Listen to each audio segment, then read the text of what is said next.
Live. Oh, Yeah, okay. okay, yeah. Yeah. So, good evening, everybody, and welcome to yet another edition of Films Online. Today, I'm happy to welcome Dr. Rajan Barrett, who has selected Akira Kurosawa's Dodes'ka, and he will be leading the discussion on this film. Dr. Rajan Barrett teaches at the Department of English in MS Maharaja Sayajirao University of Baroda. Before that, he was teaching at North Gujarat University in Pune. He has a PhD from the University of Pune on the cells and sonnet. Apart from that, he's also published papers in reputable, and we look forward to this session. Welcome to you, and over to you. Yeah, I hope I can be heard. I'm loud enough. Yes, yes, you are. Okay. Yeah, I thank you very much for letting me do this. And well, it's been a joy to work and listen to other people. Now it's my time to speak. And when we begin and we talk about this movie, it's not that I've seen much of Kurosawa, and I'm not into a lot of movies, but I find this a very interesting and a different kind of a movie, largely because it's what Brecht would call anti-Aristotelian. So you don't get up this kind of a story which builds up, right? And you have all the episodic elements of the whole movie, right? And probably this is the only movie that I've seen which is so close to the idea of the epic theater where you don't have any kind of central story. Of course, there are some people who think that it's the person, the boy who's an idiot and goes on with Dodes'ka then along the tracks, right? Who holds together the whole story. But that, for me, is not even very convincing because he's not attached to anybody or anything except his mother in some kind of a very intangible and a kind of a different way, right? Because yeah, so that's what it is. But how do all the stories come together, right? And it's interesting to see that each of the episodes are talking about human life, and the most important thing is that this is a film about a slum, right? And we get the feeling that it's a slum only when the little boy who dies in the movie goes and collects food. Then we come to know that there is another world which has got cars and has got people who live luxurious lives, right? And over here, of course, you also get another very interesting element, that's the women who are the local gossips at the well. Not at the well, but it's they are the local tap, and they keep commenting, and that's in many ways like a chorus that's commenting on people, right? So we have the gossips, we have the people who are very serious about their lives and their living, and almost not many of them are quite psychologically there, right? And whether it's the little boy's father who's building all those wonderful castles in the air in a literal sense, right? And who's not even aware that the poor boy needs to eat, and he makes him eat some rotten fish, right? Which has to be cooked, but that's where the death and all that comes in, right? But you have a lot of dark sides besides the comedy of the wife swapping and the husband swapping and the drunks and the suicidals in the play in the movie, right? And I think we need to look at the fact that when we're talking about uh, the man who wants to commit suicide, and Mr. Tan is the one who gives him something that's just for the stomach, right? And he's playing a game on him. And Tang becomes actually the Zen figure who keeps a balance uh, with everybody and his own emotions. Whether it's the thief who comes to rob him, and when the police come, he says, "Well, that never happened," right? And I don't know, I don't remember, right? And he gives him money and says, "Don't take my work tools away. You can take money. I'll give you more, and if you need more, come from the front door and not by the side door, etc." Right? So that's a very unusual way of dealing with troublesome people, right? And of course, you have a lot of high egos, like the man who is who constantly gets the kind of fit and is I don't know what real disease he has, right? But there is something wrong with him in his limb, and he gets this chattering fit, right? Whenever something very emotional takes place, or otherwise also, right? So we have a lot of very deeply flawed characters in this movie, and that's why it's a different kind of movie. And it's also about the poor people in slums, and this is what a lot of their lives are. And and it's not only about them, it's about also it looks like a microcosm of the whole world, or the whole world is a mental hospital and a slum. And at the same time, we put on and we put up with all these kinds of different people with all their idiosyncrasies, as we've seen in the movie. Now, yeah, so we also have the wife swapping and the husband swapping, which takes place with these people who are dressed in red and yellow, right? And always drunk, right? We have the man who, and Tan is the one, Mr. Tan is the one who always comes and pacifies different people. He tries to look after the little boy when he's sick, and he advises him to go to the doctor, but the father is stubborn and says not required, right? And the boy dies, etc. Right? So we have the rapist who's a drunkard, right? And that's really sad to see what happens there. And of course, you also have the real love and sympathy of the boy who gets the wine bottles, and he really loves and cares for her, etc. Right? So we get a whole range of different people, and every shot is very, very carefully taken, right? And I think the symbolism, not only of the color, right? We're talking about color, and the other Kurosawa movies I've seen are not in color. This is the only one I've seen in color, right? And the color really strikes us, and that's something that stands out. Oh, sorry.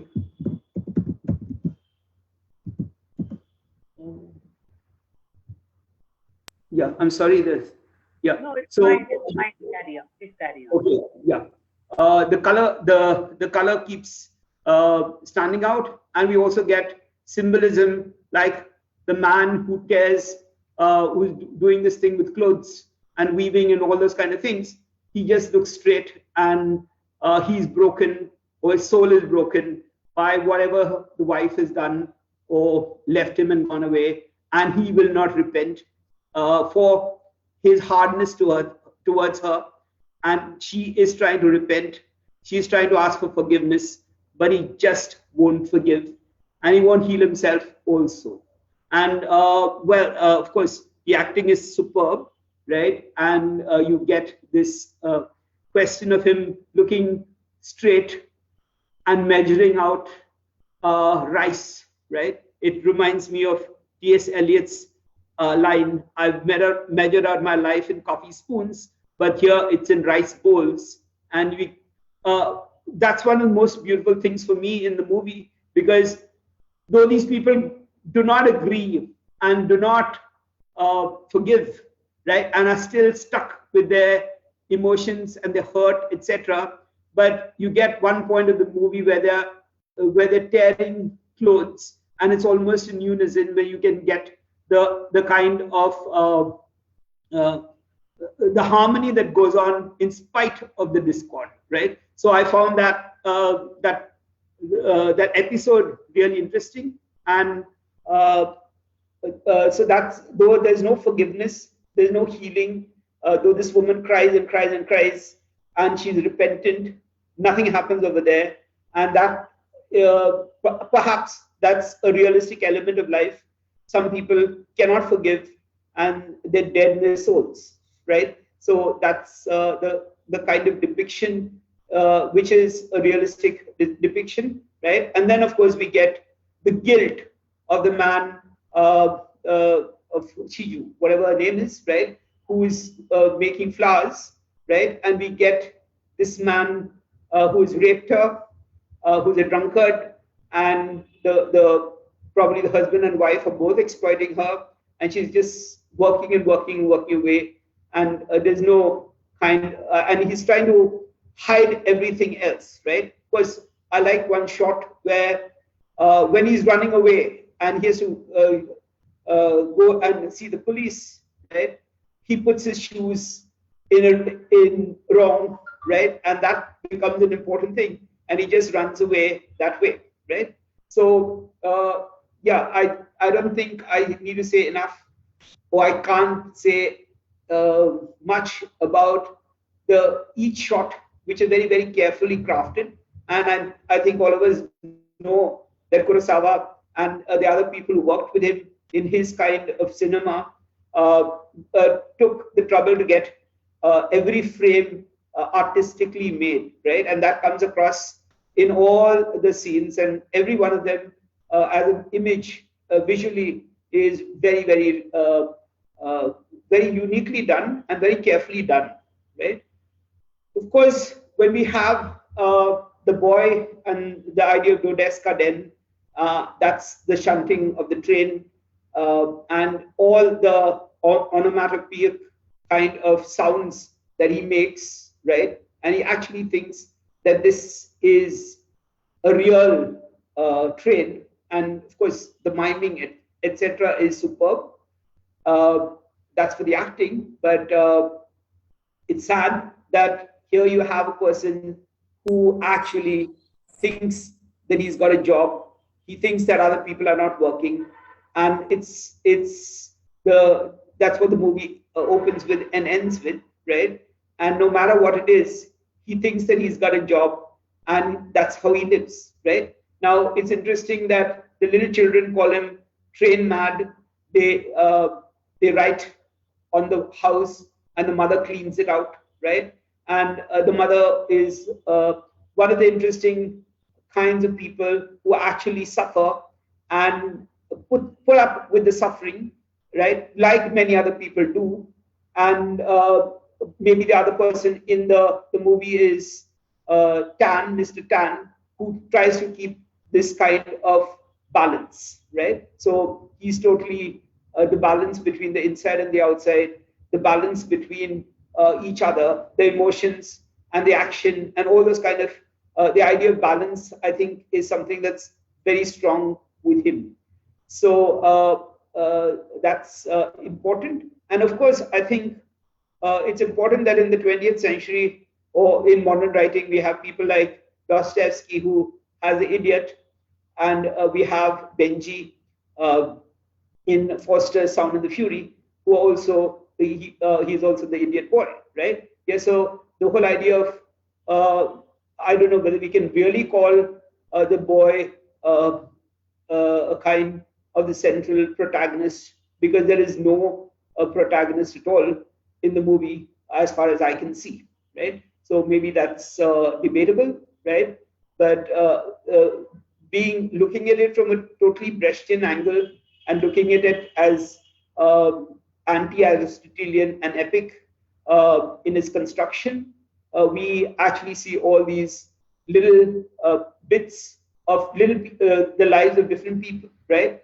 And we get, of course, they might look like stereotypes, especially the male chauvinist, right? The wife swappers and husband swappers. Um, yeah, so you get the stereotype of a bitchy woman who is that deformed man's or the man who has the fits, right? So the husband, she's the wife of this man, right? And she also is very rude, right? And it's not only that. We have a lot of rude women to the little boy, right? The woman who takes cigarette butts and puts it in the food, and the boy has to go out, right? So that's something that is very noticeable, right? And besides the male chauvinism, but yeah, so that's one. And of course, you have the father of the many children who is redefining the idea of what it is to be a father. And it's not talking about a biological father, but it's a question of trust and all those kind of things, which is an interesting way of people living their lives, right? And of course, you have the people who harass women, as this man's wife, right, is harassed, and perhaps she's having affairs with everybody, and that's what people say. And we don't know if it's true or not, but she also comes across as a rather rude woman because she's more interested in feeding herself than the children, right? So this is a new kind of depiction, and whether it's anti-feminist or not, I don't know. I cannot decide that, but it seems that it's trying to work with realism. Yeah, so I think I that's all that I have to say. And if I need to comment about the movie again, I shall get into that. Right? I think that's enough. Okay. Thank you so much, Rajan. Would anyone like to raise a question or have a comment? Please unmute.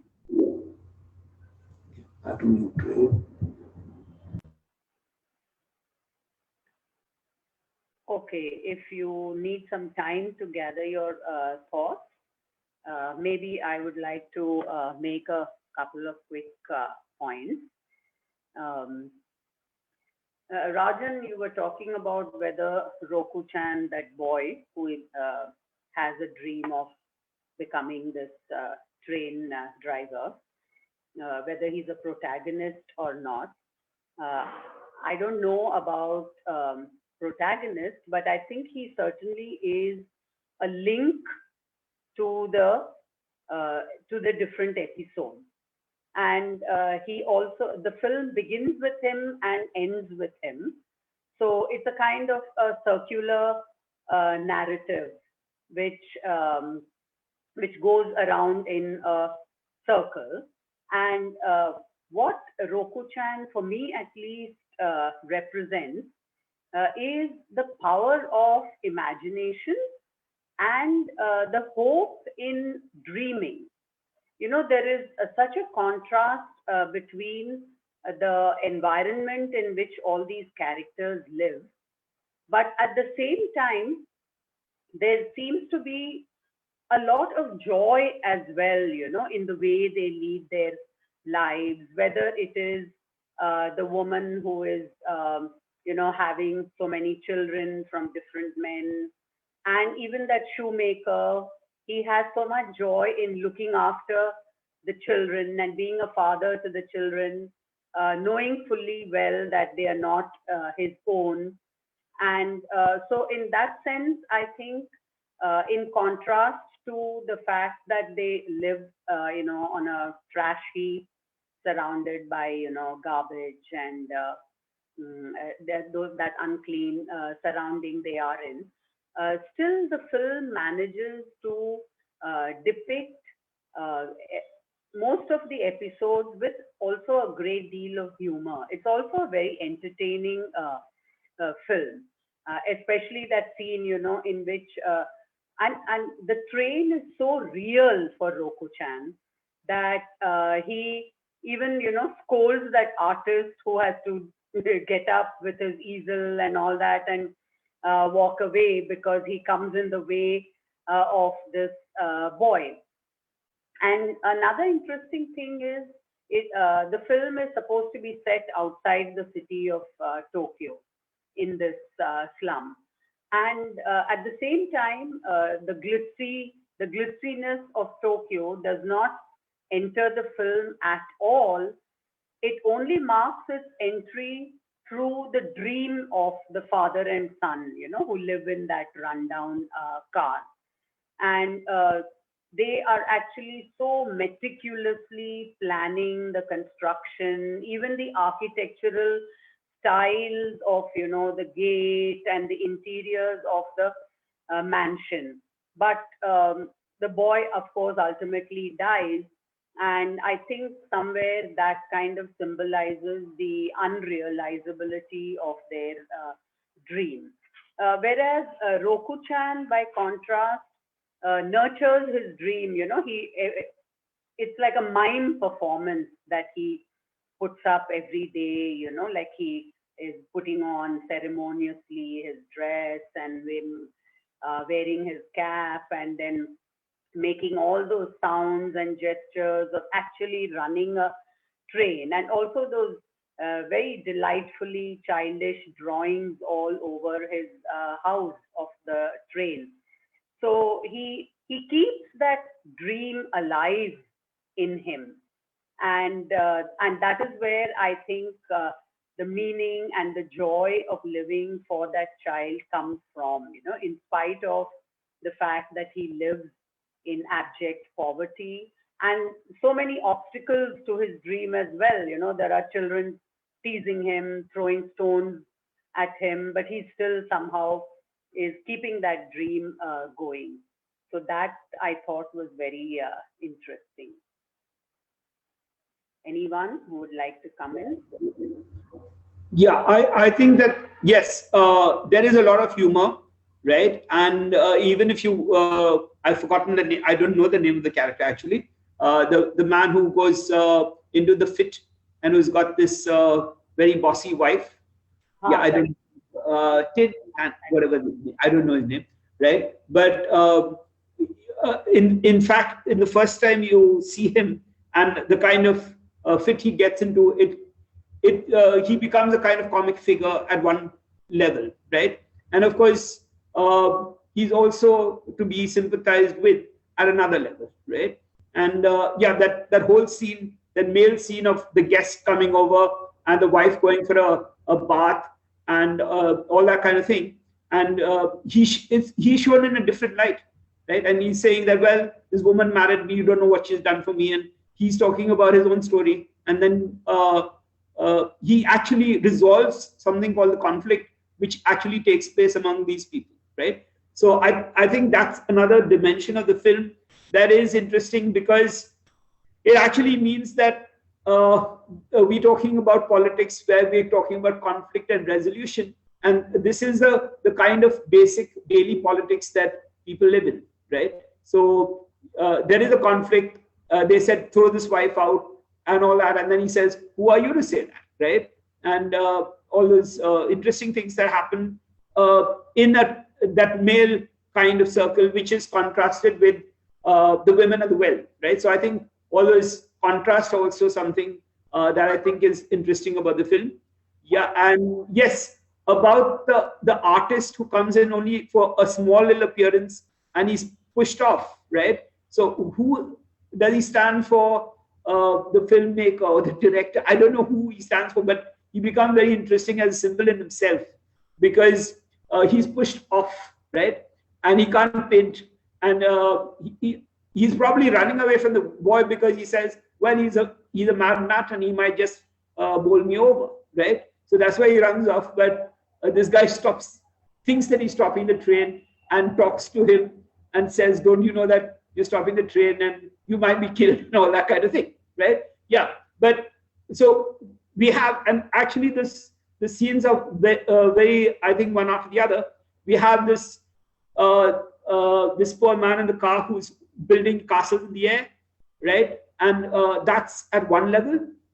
And immediately after that is the artist scene, right? So I think I've got that right. Yeah, and if somebody can correct me if I'm wrong, right? But yeah, so the idea of the artist, and this man is actually an artist, and he's got all these grand dreams, and he keeps coloring it, painting it, changing the structures. And I don't know whether the poor boy actually is in agreement, because this man is painting all these grand pictures, which probably the boy has not seen, right? And he has to agree because he's got nobody else to do anything for. So he's totally helpless, right? And he's so he says yes, everything, yes, it's good, and so he's trying to humor the father, and it looks like the father, he's lost it, right? He's not okay at all. He tells the little boy, well, the best thing is to starve. And then he says, a man must eat, right? He knows about his basic kind of survival, and that's probably all that's left. And this imagination, which has probably gone riot, right? Yeah. So we might talk about Robo-chan and the way he goes about the place. And of course, we might admire his kind of mimes, right? Very, very done. Yeah, about pulling the chain and plugging things in and putting a nut. All those kind of things are done really well, right? Yeah, but it's still in imagination, right? He's not able to earn a living, or he's not able to do anything concrete in his life, right? And probably the mother is looking after him, right? So at one level, yes, he's an artist in his imagination and in his kinesthetic imagination, if you like. And the other person is an artist in the imagination of the mind and visual imagination, right? And of course, nothing is going to come out of it. It's not going to be concrete, right? And yes, of course, you might what you might say is right, because he's talking about Scottish, he's talking about Spanish, he's talking about different kinds of architectural structures, and we don't know who he is and how he's become that way. That story is not told to us. So that's something that is before this, right? Of course, the other man who is shocked and his wife has let him down, gone off with another man or whatever that is, right? We come to know her story, but what is this man's story? That's a blank that we have, and we only see that this is a person who is not quite okay, because when the child actually needs something, he's still talking about his house and his dream house, etc. Right? Yeah, and yeah. Yeah, thank you, Rajan. Anyone else would like to come in? Yes, Nikhila, please. Yeah, so thank you, Rajan, for suggesting this film. Like you, I had watched other Kurosawa films, but I had missed this out. It was a very, very, I mean, interesting watch, to look at these different facets of life on this garbage heap. And I think it's also very important that the film got made in color, because there are, it's not all bleak. So visually, the way their life comes alive, with all the color, the paintings on the glass, and the interiors of their cramped spaces, which get lit up in various hues. I think there's something, as you said, very evocative about the lighting and the color in the film, which in some ways I think mitigates the kind of life, or the at least our attitude to their life. So if we are supposed to feel that they lead pathetic lives, I think the visuals are kind of telling us something else. Other than that, I thought this again something that Kurosawa is doing in this film, and that is, this. I mean, we have been talking about this imagination, something as not reality. I think what comes across to me, at least, is that it's precisely, I mean, who is to say that something is imaginary or something is illusionary? The tram is very much, there for the boy, just as the castles that they are building is what sustains their life. So much of the film is about keeping each other's illusions, and that as a humanistic act, and that as I mean, what is it that we have? It is keeping each other's illusions, not disillusioning each other. It's so very easy to disabuse people around us of the illusions of the constructs that they have. But this film seems to keep human faith alive by keeping these illusions going. Whether it's the young boy, I thought it's remarkable. I mean, for a boy so young to be sensitive to his father's what we see as foibles or fictions, imagination or whatever, but for the young boy to kind of play along is remarkable, just as it is for the mother to quickly wipe out the scrawls that the people the others who are more judgmental. So I thought that this film that looks at these characters, or at least wants us to look at these characters non-judgmentally, and to say that to dispel people's illusions is actually harsh and destructive. I thought that's what the film is doing so wonderfully well. This is my own take on the film. Thank you. Yeah, Jayanto, you had also unmuted. Jayanto, would you like to say something? Yeah, please, go ahead.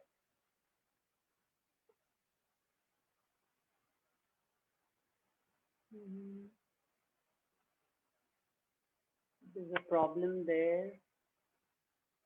Okay, would anyone else like to step in till he's... yeah, Sanjay. Yeah. I was wondering about this character, this mendicant with the child. That when he starts speaking almost philosophically about the Japanese architecture and why people in Japan, they build their houses in the lower places rather than on hills. But he himself wants to construct building at the hill. So it seems here that, as the director is addressing the international audience, because why otherwise he's talking about Japanese architecture? If he says that to a Japanese audience, then it doesn't make much sense, because everybody knows why they're making buildings like that. So there, I mean, partially I understood, but partially I was wondering why does he makes certain statements. For example, he says that in the West, people make buildings with stones, with concrete, with iron. So their buildings are very strong. They are tough. They can resist all kinds of weather. So they and that's why these Westerners, they are strong. Okay. But at the same time, he's also saying that since we have earthquakes, then we cannot make such buildings. We have to make with wooden structures. So I was wondering what kind of statement he wants to make, what exactly he wants to say about Japanese culture or architecture. Can I come in? Yes, Jayanto, please. Yeah. Actually, this is precisely what I wanted to talk about. And actually, I was kind of educated by my watching of the film again today, after a fairly long time.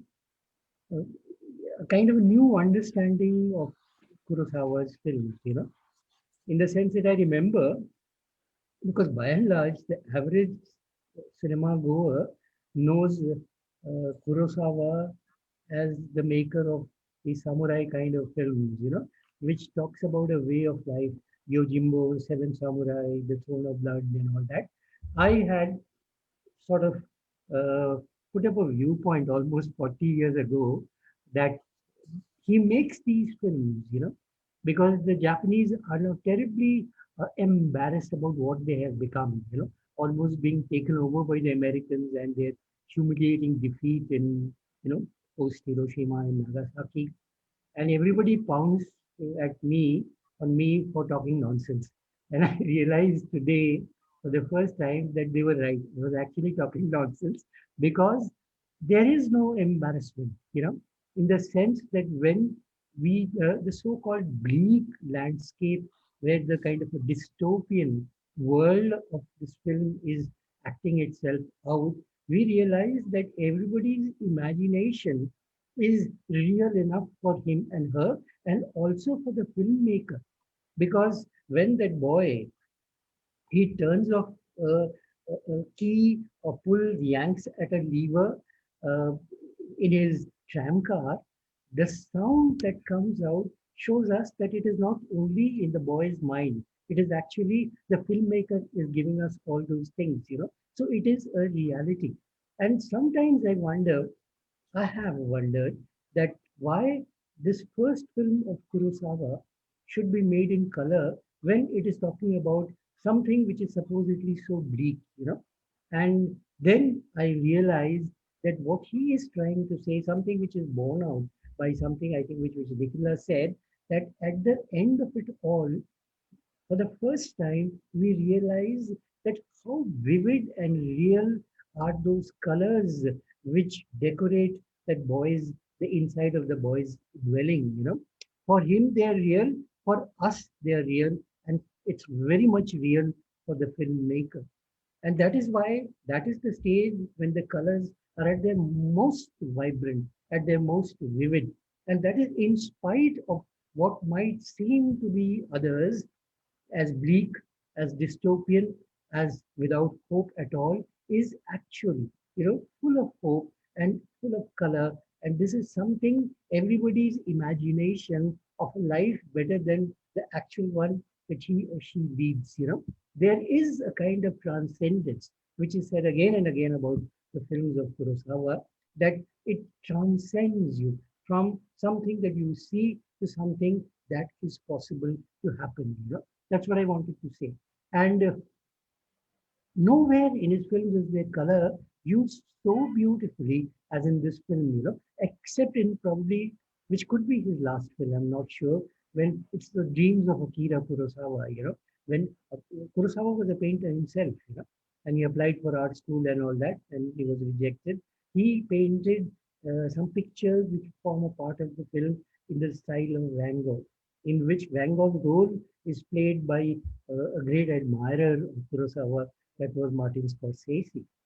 Except for these two films, he uses color very, very sparingly. And even if on the surface of it, it might mean that the use of color in this seemingly, supposedly bleak subject was wrong, I would say that he has proved it beyond any doubt that it was well chosen, which is borne out by what happens at the last few frames. And once again, I think it was Geeta who pointed out, it is very, very important that the film begins and ends with that boy. The cyclical nature, of everybody's dreams, everybody's realities, as to how everybody's dreams are reality.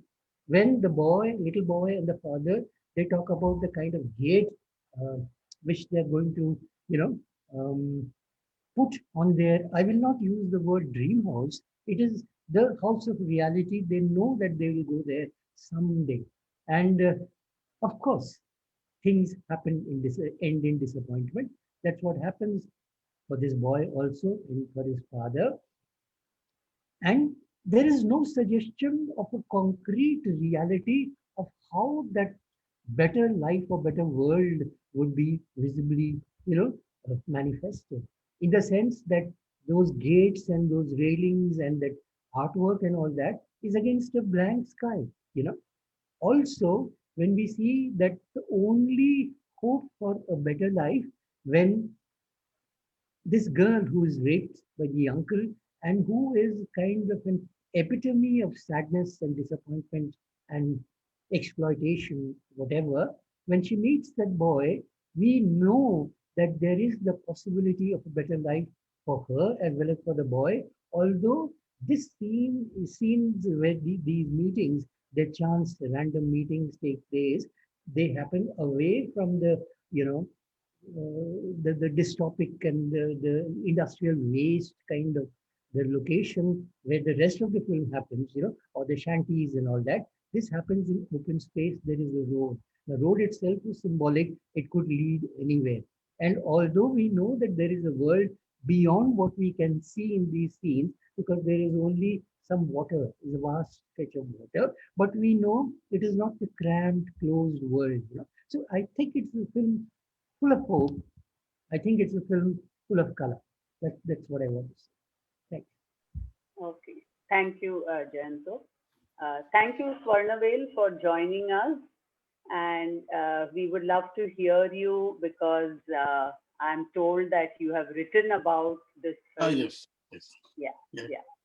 yeah. Actually, I'm sorry, I joined a little late because just last week, the semester opened here, and so but what I heard from Rajan and Jayant, they are up to. That is what exactly that I've been also been the main crux of what I've written. That is, if you look at the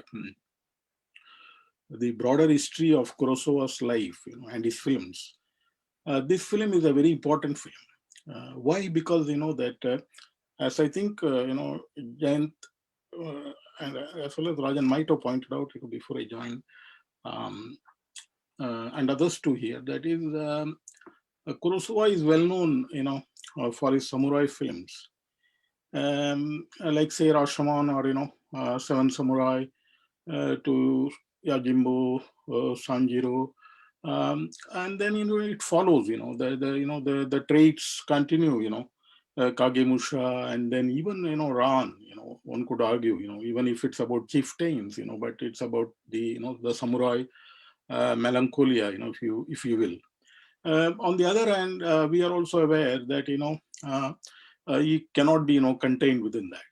He has always had made films, particularly his early work, where he started, and then his most important work like High and Low or Lower Depths, and Stray Dog, for example, that they are about the reality of people living in slums, and that one film which brings it out very starkly for the Indian audience. Not only High and Low, but Ikiru, that you can see that how all these women come to the office and beg about with this bureaucrat, and then how he is moved when he comes to know that he's going to die and he wants to do something for them. So this element has been coexisting in Kurosawa. That it's difficult to not write down this work if you want to really know about his authorship. Yes, he made perhaps he is the most well known, because of Seven Samurai, because of all these young directors and great directors of the 70s. Not restricted, just to his producers, like later producers like Lucas or Coppola or Scorsese, or Spielberg. They were all directly involved in producing his later work. And of course, Scorsese, of course, acted, but others were directly involved as producers. But also, Inaritu or Bergman or Tarkovsky, that range of filmmakers, mainly because he's also unique in the history of cinema, because that, unlike Tarkovsky or Bergman, that he could be a storyteller till the very end, in a very linear, in a very epic scale. While at the same time, he also made films like, Dodes'ka or High and Low, or, A Stray Dog. But when he made, this kind of films with, social realism, or, films, which addressed contemporary issues, they were all marked by, this investment in, just as the title of High and Low describes, about, mainly the people on the fringes. This was one of his major preoccupations, if you look at it. And say Red Beard, another classic example.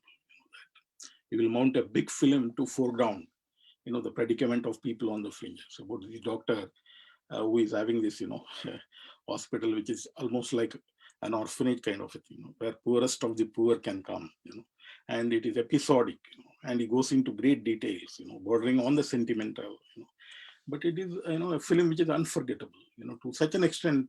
Then when Gabriel Garcia Marquez, visits him on the set, of his second last film, then Marquez and Kurosawa have a dialogue which is on YouTube, which is very poignant, where Marquez talks about how of all the films he has made and of all the films he has seen in his life, Red Beard is so important for him.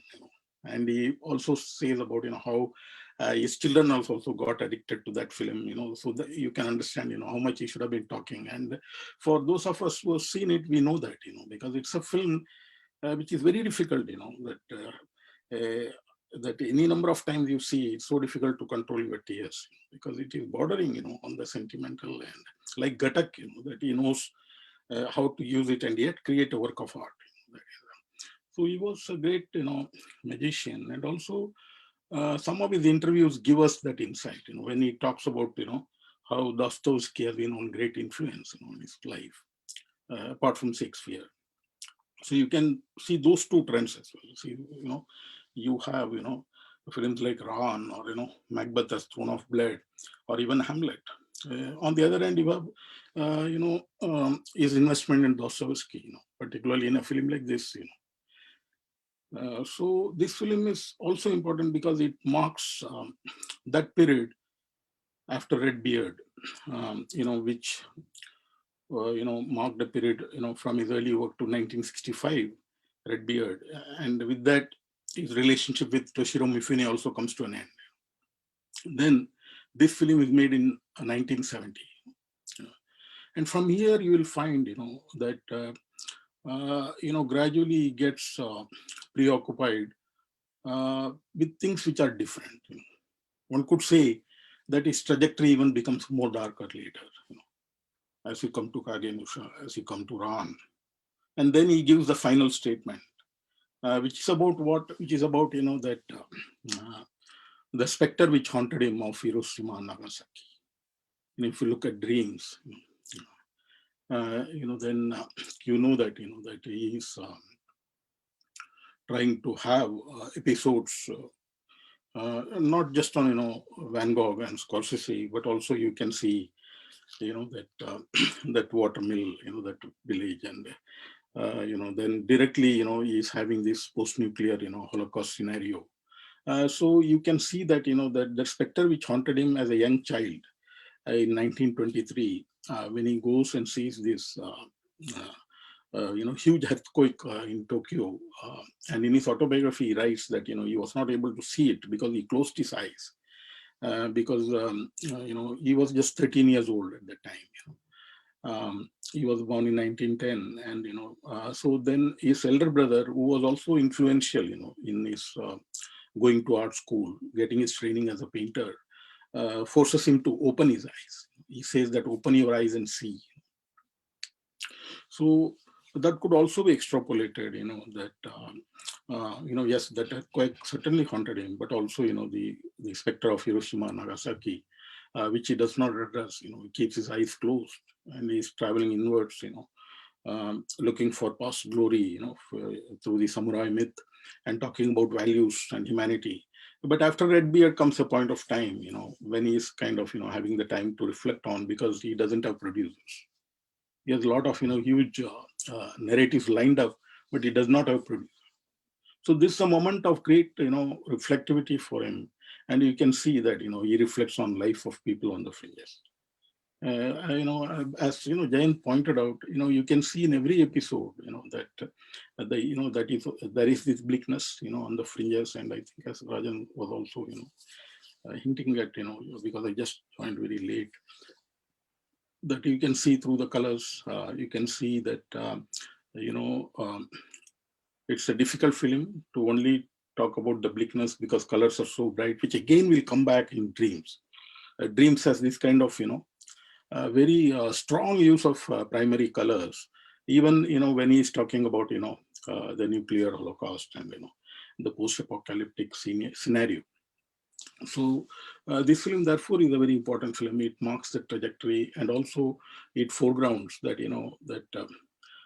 his first use of color is is in this kind of a subject. It is not for the epic samurai film which he has been doing, but he uses it because I also believe that even the way he foregrounds the skin tone of the people in this, that there is that they are so full of a life, like himself, even if he has watched a limit event, as a child, but he survived, and as he always, talks about in a way guiltily that, how he wanted to avoid the war.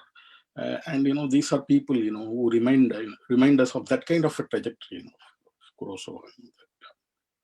And so they therefore, allow this space for us to interpret in many different ways, though they look like, these episodic stories of ordinary people. And think of it, how vastly they are different from a similar episodic anthology in Redbeard, where you have this highly humane doctor who could still act as a superhero, could save them. Or even if they died, this very old man there, they could die very honorably. But here it is very different. He's trying to really, as I said, gradually open his eyes and look at life, and and you will see that trajectory. So that is what I was, invested in seeing, and also, that like with Ray, that when people say that race films are apolitical, that they have not seen, enemy of the people, or Pratidwandi of Rai. Similarly, one could say that the criticism surrounding Kurosawa, as he never addressed the local issue or local people, or he was always making essentially films for a Western audience. These films kind of deconstruct that, they are also about, no doubt, see, it is talking about a certain Japanese life to an outside world, but they are also very unique. If you look at, Japanese films, it is very difficult to come across, these kind of films at that point of time, in 1970. You will find, that parallelly, you will have films like, say, for example, Dear Summer Sister by Oshima, which again follows, with long takes, the very Eurocentric, notions, of realism and the critique of the state or subversion, like Oshima himself, that as a, the 70s kind of new wave filmmaker, always critique the highly classical kind of Kurosawa, but this kind of films, that in a way answer, those criticism. So that way also they are. So this is what, briefly I wanted to say. Yeah, thank you. Thank you, sir. Yes, Kalpalata, please go ahead. For me, this film was a story. It was a very dark story, set against the background of very bright and beautiful colors. Um, it indicates for me the absurdity of life and also the contradiction of goodness and badness, the paradox of life. And the bright color which was used was, for me, it was to indicate the hope. And the music, actually, the music comes only at the very end, and there is also a light on the paintings, on the drawings of the beautiful drawings made by this boy, and it also indicates the hope at the end. So for me, basically, the characters, all the characters of this film, they have made a peace with the absurdity of life, and their ways are different. For some it is imagination, for some it is madness, for other it is humor, etc. So they have made a peace with their whole, the world in which they are living. And there is a uh, there is a wholeness, there is, I mean, there is no uh, there is nothing lacking in this world. It is complete in a way in itself. So this is what I wanted, I saw in this film. Thank you, Kalpalata. Rajan, would you like to respond to what has been said until now? I mean, I think everybody's saying much more than I began with, right? And I think this idea of the brightness and the colors, but also the music is something that it captures you when the film opens, right? So the idea of the visuals, the bright and really pretty visuals through the glass and the light, right, is also backed up by very dynamic music in the beginning, right? So I think that's something that we can't forget, right? And of course, at the end again, but definitely in the beginning, it looks like it's talking about life. It's not talking of, though there's life and death, there's mental death, all those things are there, right? And there are people who might not be called functional in a normal, the idea of the normal, right, or whatever that idea of the normal is, right? There are many people who might not even be called normal, right? But they still make life for themselves, right? And I think what Kalpalata said is true, that there is some kind of absurdity that is we are putting up with, right? And the elements of the Chinese and the elements of the Europeans, I think, are also taken up, because when the man who wants to commit suicide says, my children died fighting the Chinese in the Chinese war, and my wife died 6 months after that, and therefore I don't think it's worth it, and this and that and the other, right? So that takes us to the actual idea of Japanese nationalism, and even when the little boy's father talks about they are strong because the houses they built, right, which Sanjay brought up, right? I think that's actually, he's making a philosophical statement about nationalism and Japanese nationalism, and he's also very cynical about it, because it means that this is a great nation and we don't have anything to do with it, right? So that comes across, and yeah, that's what I think. Okay, thank you. Anyone else? Yes, Jayanto? Okay, I'll just thank Swarnavel for sort of, pointing our attention to the fact of red beard, which is very, very important, because it just came 5 years before.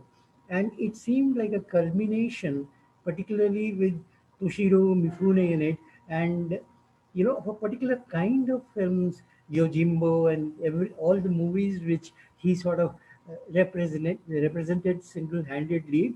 And here also there is a change. On the one hand, he's a samurai-like character. On the other hand, he's a benefactor. He's a healer. He's a healer in more ways than one. And then the fact that they did not collaborate after that is very clear, at least to my mind, that he is telling us that now I'm going to tell different kinds of stories. And that is precisely what he goes on and does. Just very, very interesting. And also, it's very important to realize why it is not bleak. There are so many indications. At the beginning of the film, we see these little children throwing stones and making fun at this boy who imagines himself to be a driver. The paintings which light up the whole scene and the film as a whole, they have been made by the same children, you know and that is why he uses them, or they make these paintings to decorate their environment and his environment. So it is not that they are making fun of him, it is not that they are you know angry with him or they hate him, they actually love him. So that also is indicated in the end. That's it. Okay, thank you. Yes, anyone else?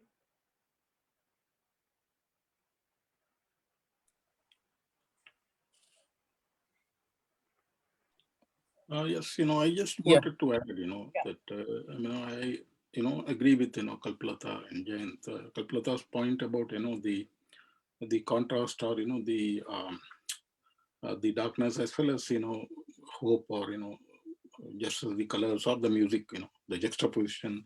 They are very important, because they also go back, to Kurosawa's authorship. That even like when his films become, very dark, there is some element of Kurosawa's humanism and hope always remains. Like Ran, I would consider is, if Samuel Samurai and, Redbeard were, apotheosis of this, humanism, and the positive kind of, results, in its interventions, then this could be, called as its, the lowest kind of, point in that graph of, Kurosawa on the other side.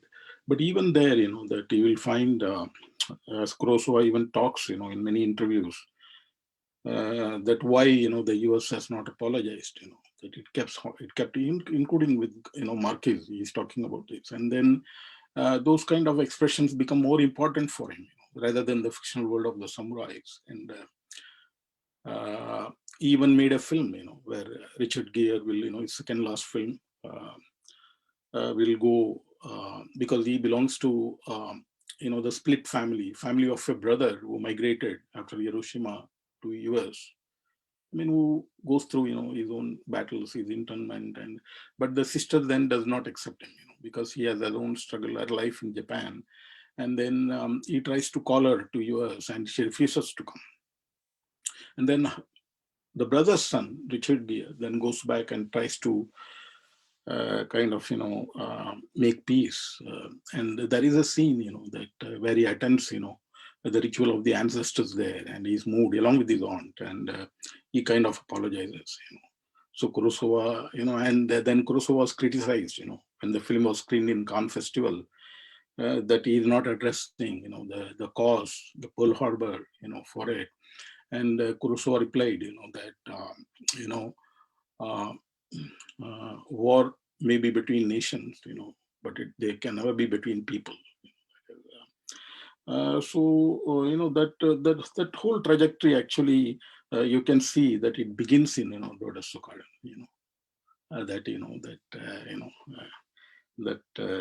is, element, is the essential, provenance of all his work is humanism, which drove his work. That you can see that. And he also said that, around the production of Ran, that we should get used to a world, without the Buddha, that is the post-apocalyptic or the post-nuclear kind of, world, because he found the world on edges, just as we saw in the discourse that, a president has almost gone insane and they were afraid, that will he press the button, So Kurosawa was not very far from reality. If you look at, the final moments in Ran, where you have this blind Surumaru, tottering on the edges, alone, with his stick, and the scroll of the Buddha, the Amida Buddha, which his sister had given him, it kind of falls, and slips, and you have, Buddha hanging the mountain.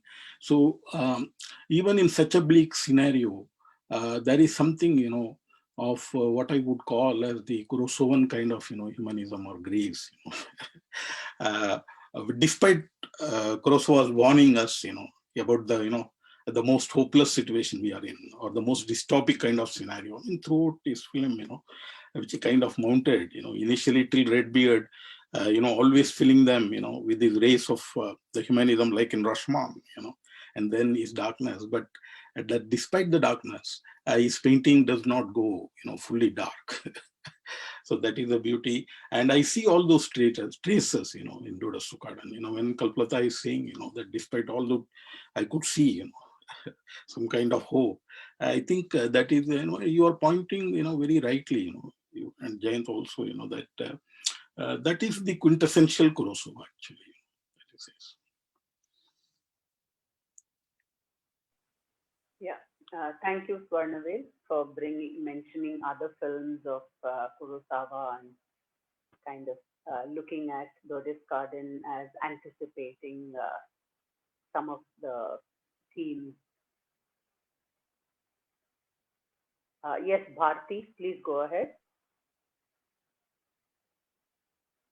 think Bharti has put in the chat box that she would like to say something, but I think probably some network issues. She's not visible here.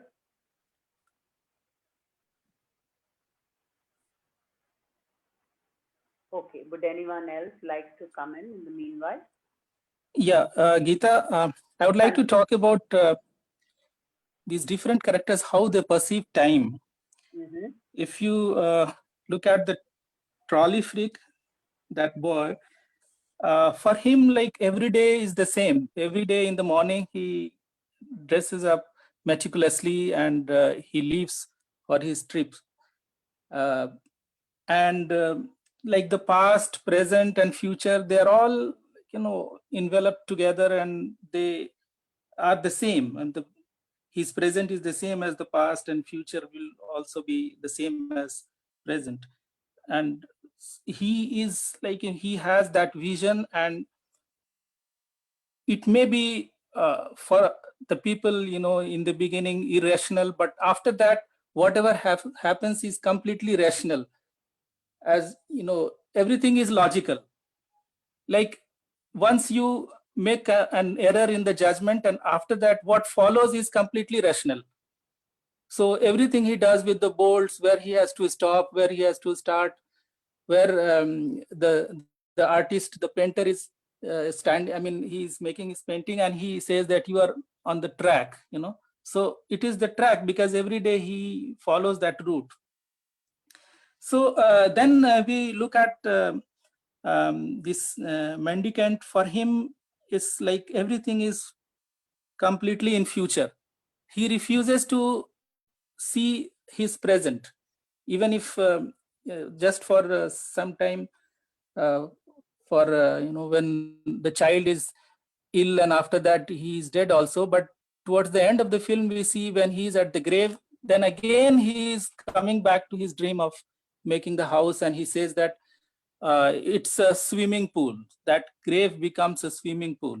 Again he comes back to the same image of making that house. So for him, everything is in future. Nothing, neither past nor present counts, but it is always the future. Then we look at this man who has a very fixed eyes. uh, it's like the past has frozen for him. For him, everything is in the past, and he follows the same trajectory every day.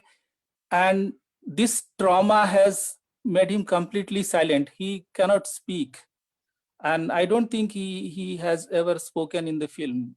I don't remember at least any point of time where he speaks. And again, that other girl who is making flowers, and what is her name, Katsuko, she again hardly speaks in the beginning, and it's only when after that incident she talks to that delivery boy. She says something, why, when she is asked that why she uh, attempted to kill him or hurt him. So it was, whatever she is saying is not very coherent. That's how, like when the traumatized people, they start speaking, they don't know what is happening to them, how to express themselves. And this is what has happened to this girl. Again, uh, these two friends, like, who are always drinking and making fun, also making some humorous comic scenes for the audience. They're, it seems like, trapped in the present. For them, neither past matters nor future, but whatever the enjoyment is there in the present, uh, they they do that, and that's what counts for them. So all these characters have different perceptions of time, and in certain way they are obsessed with that, or they are victimized by that, or they enjoy that, but they have different perceptions. Thank you. Yeah, thank you, Sanjay. Yes, Yes, Rajan, please go ahead.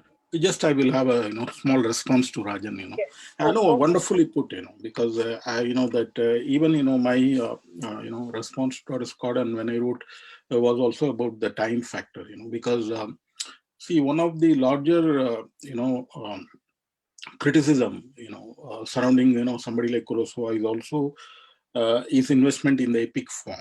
Mainly because he was always referencing writers like Shakespeare or Dostoevsky. But actually, that throughout his life, particularly even when he began his career, he made all mainly social realist kind of films. That is, but they become quintessentially Japanese or specifically Japanese because he is always putting his characters who experienced either the trauma, of the time, just prior to the Second World War or, post Nagasaki, Hiroshima. So here, as Rajan pointed out, that through this old man, that in a way he stands for somebody like Kurosawa himself, that who has taken a long time to address this issue because that is what trauma does, or of the girl, will only gradually come into, So in a way, through these characters, Kurosawa is also asking a question: is it that simple, to address time? If you are setting up a narrative in contemporary, scenario. That is in a way also responding to his critiques, that it's not only in the epic, but also, whenever, your memory has to be recalled, and so this film is, you can see all these characters, whether, they, get into madness or they get into, a state of inertia, or they are gradually blossoming, or they are becoming more and more stoic, that something is in the backdrop, isn't it? They are, the trauma is there, in the backdrop. It could be, something like partition in India, or, something like abuse, for a woman, or, so, Kurosawa was invested, and throughout you will find, that whenever he sets up his characters in contemporary times, not just the class divide, which is very visible, of course, but this element is always there, that, the element of the trauma, both from his perspective as a filmmaker, that, is it kind of easily representable, something like trauma, which would, again, like, larger than life epic, it is also much larger, which escapes the frame, and also of his characters, who experienced, this trauma. So then time becomes, a major kind of factor. So I think, I fully agree, with Rajan's theorization of time in Dodes'ka. Tarkeshwar, you wanted to say something? Yeah, thank you, Sanjay, for bringing in the issue of time. The narrative is basically a slice of time. So it's a vignettes of the different episodes at a given point of time. But within that, as you say, there is a vision of time, both the past and the present and the future. And this father's character, father of that small boy, as you rightly said, he refuses to accept the present. He wants to talk about the future, and he is the most vocal of all the characters in the film. So the future could be, he is verbalizing the future, he is verbalizing the dream. In that sense, he speaks, and he is the most, as you said, philosophical in his approach, because he's analytical. He could critically reflect not only on architecture and everything, even the question of whether he should take food or not, whether they can avoid taking food, or when he says everything is analyzing, is verbalizing it. So, in that sense, that character is aiming at the future, and this boy in the beginning he is also living in the future, but the future is not verbalized, but it is mimicked through his body. So his dream is being enacted now. So So there's an aspiration of this boy to become a tram driver, and it is not verbalized like that. The other fellow is enacting it out. So in that sense, the future gets visually represented and lived in the present. And while this fellow, by verbalizing it, is living it, this fellow, by enacting it, is living it. And the most of the other characters, they live just in the moment. Yes, some of the characters, there is a past which is haunting them, and the uh, the pressure of the past is so much that they are unable to speak about it. Rather, they would like to forget it. Nostalgia is something that is absent here.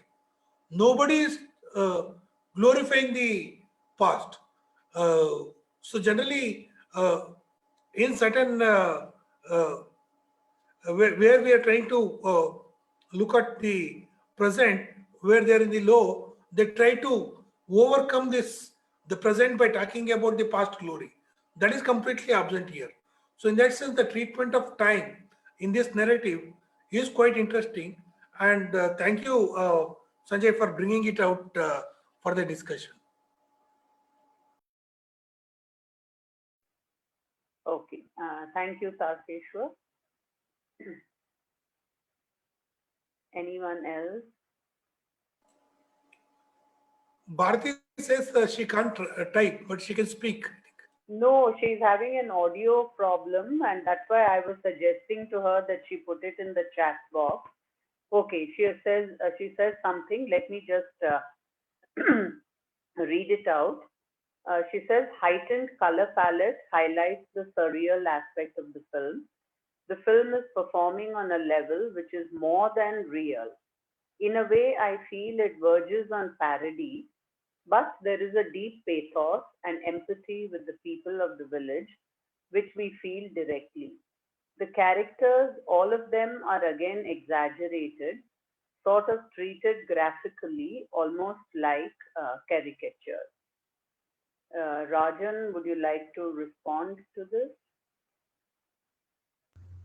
Yeah,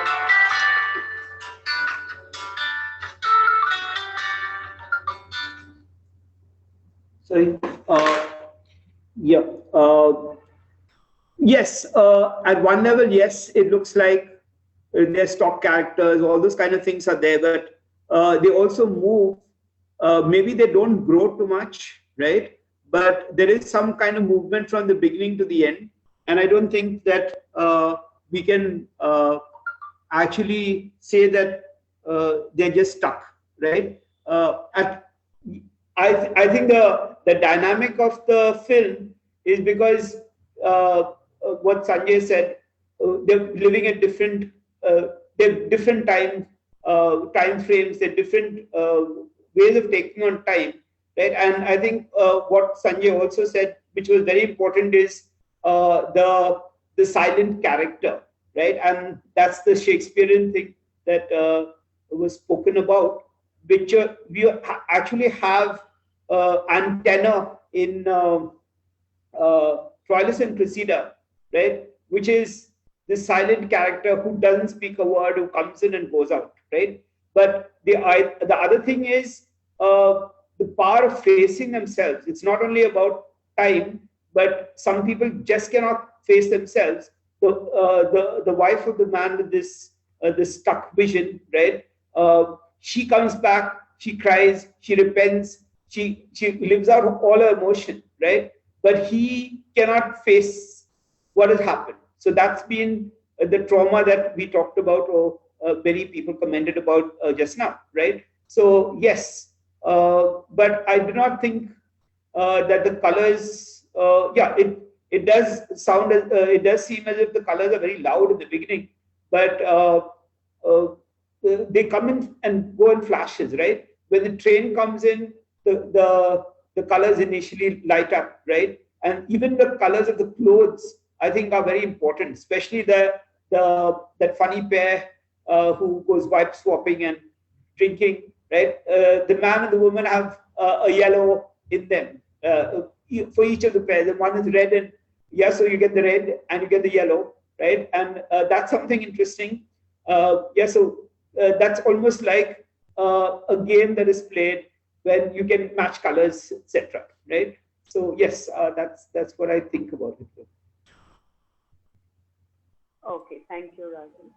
Yeah, Tarkeshwar, you Yeah, just a quick response about the characters.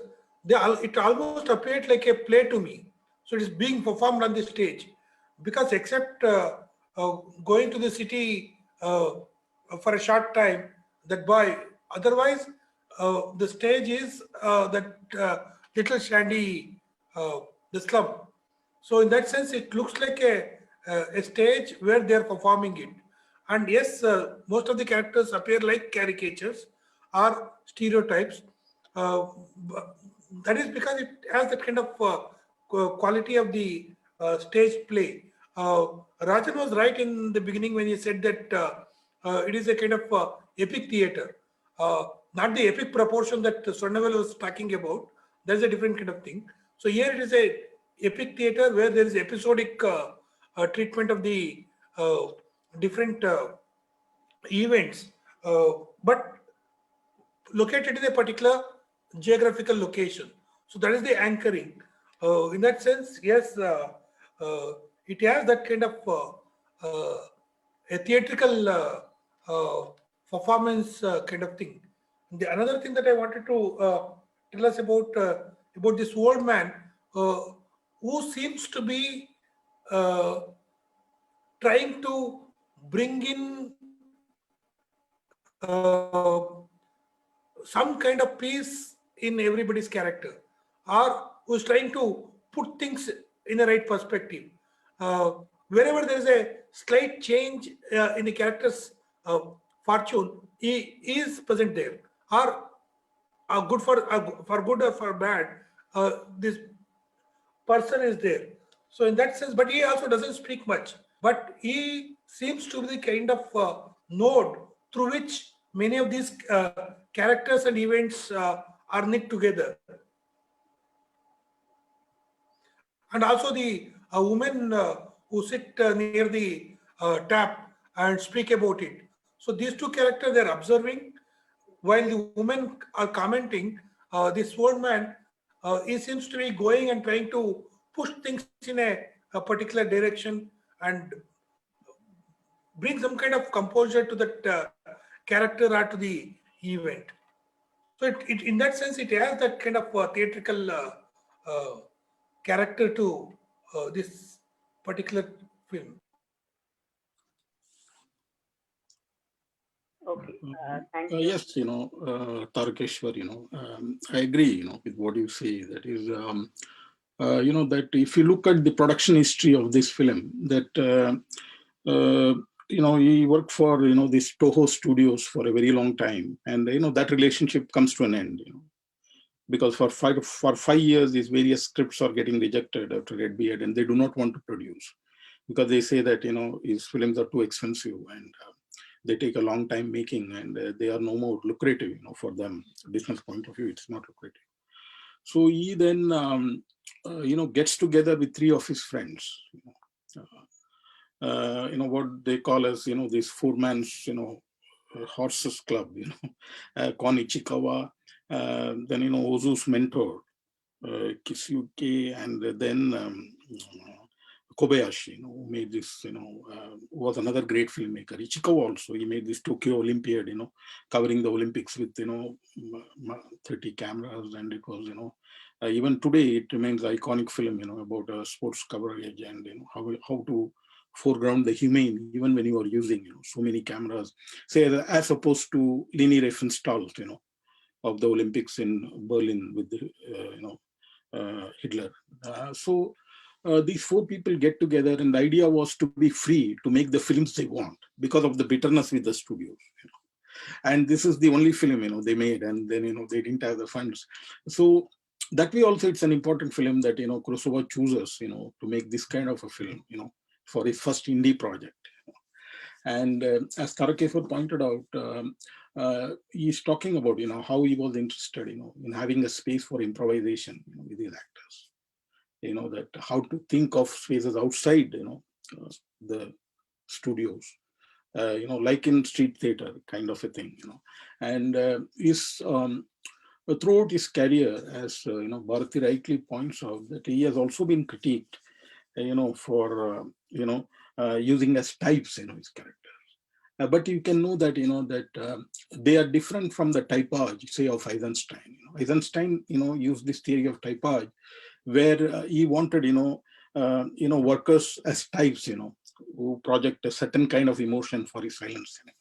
But here, if you look at the woman, or the small boy in red beard, or Ikiru, they look as types, but also that they are able to move us, because Kurosawa is also interested in sitting with them closely and knowing what are their dreams, what are the specters which are haunting them, what are their desires. And therefore that was very important for him, that not to pull them out of the milieu, to give them agency as super people, but their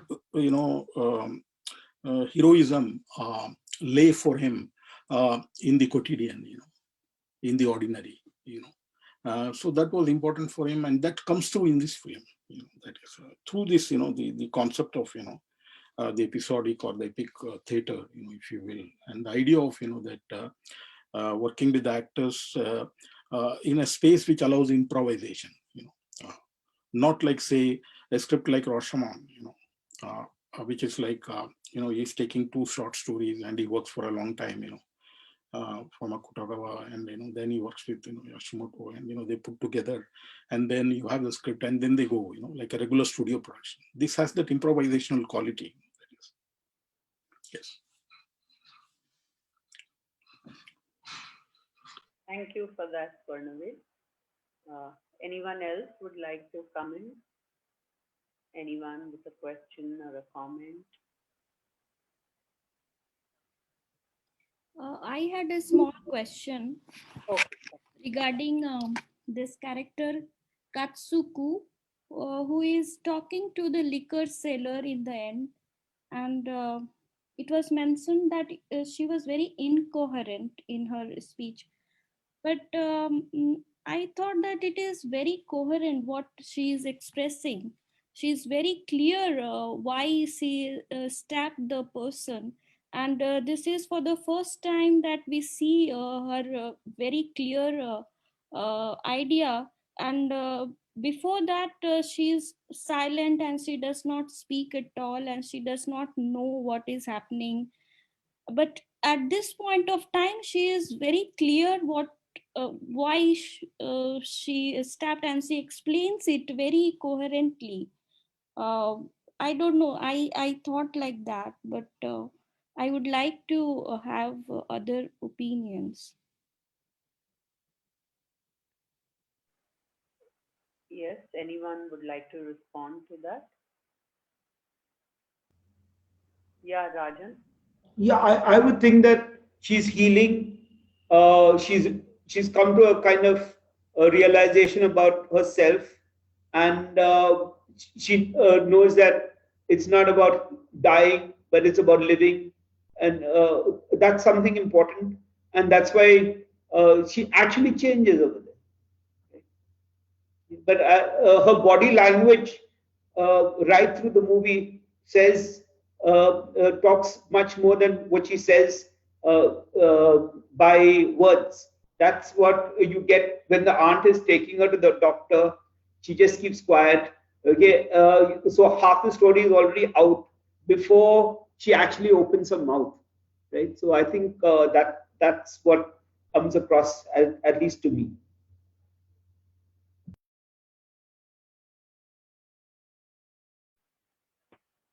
Yeah, anyone else?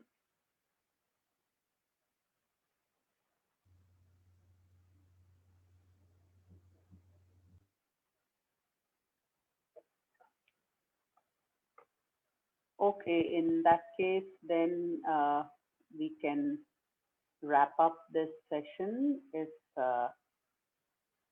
there's no one with a comment or a question. Yeah, I would just, can I just say something? Yes, please go ahead. Okay. Yeah, Tarkeshwar has said that this is located in an area, but there's also this kind of universal element that the film has, right? So I'm sorry if that's too conventional a point to raise, but the question is every one of the lives, some or the other, have this a kind of realism or a universalism, and we can actually key into all their lives, though every character is very deeply flawed, right? Except maybe Tan, right? Yeah. Uh, so I don't know whether we can say it's located. The Japanese element of it, does it come across or not? For me, I don't think I would think so, right? Though it's definitely the setting and the houses and the people and the references to Japan. Yeah, that's true. Yeah, but the idea is also this kind of universality that it brings about.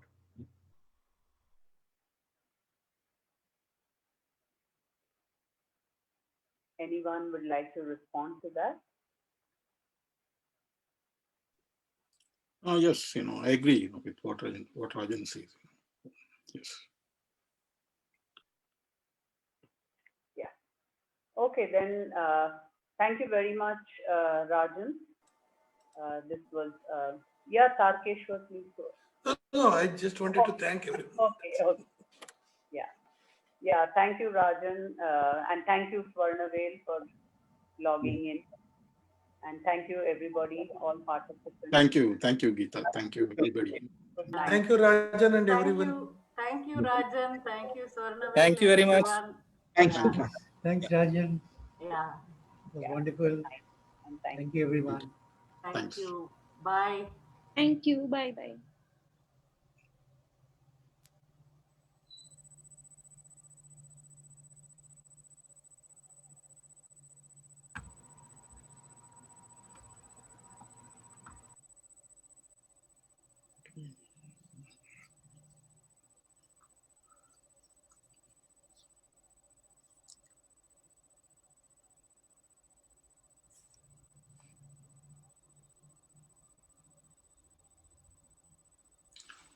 Should we start another meeting? Yes, okay. We'll do that. Okay. We'll do that. I'll just end this one and then send you the Okay. link. I'll mail you the link. Yeah, no problem. Thank you. Yeah.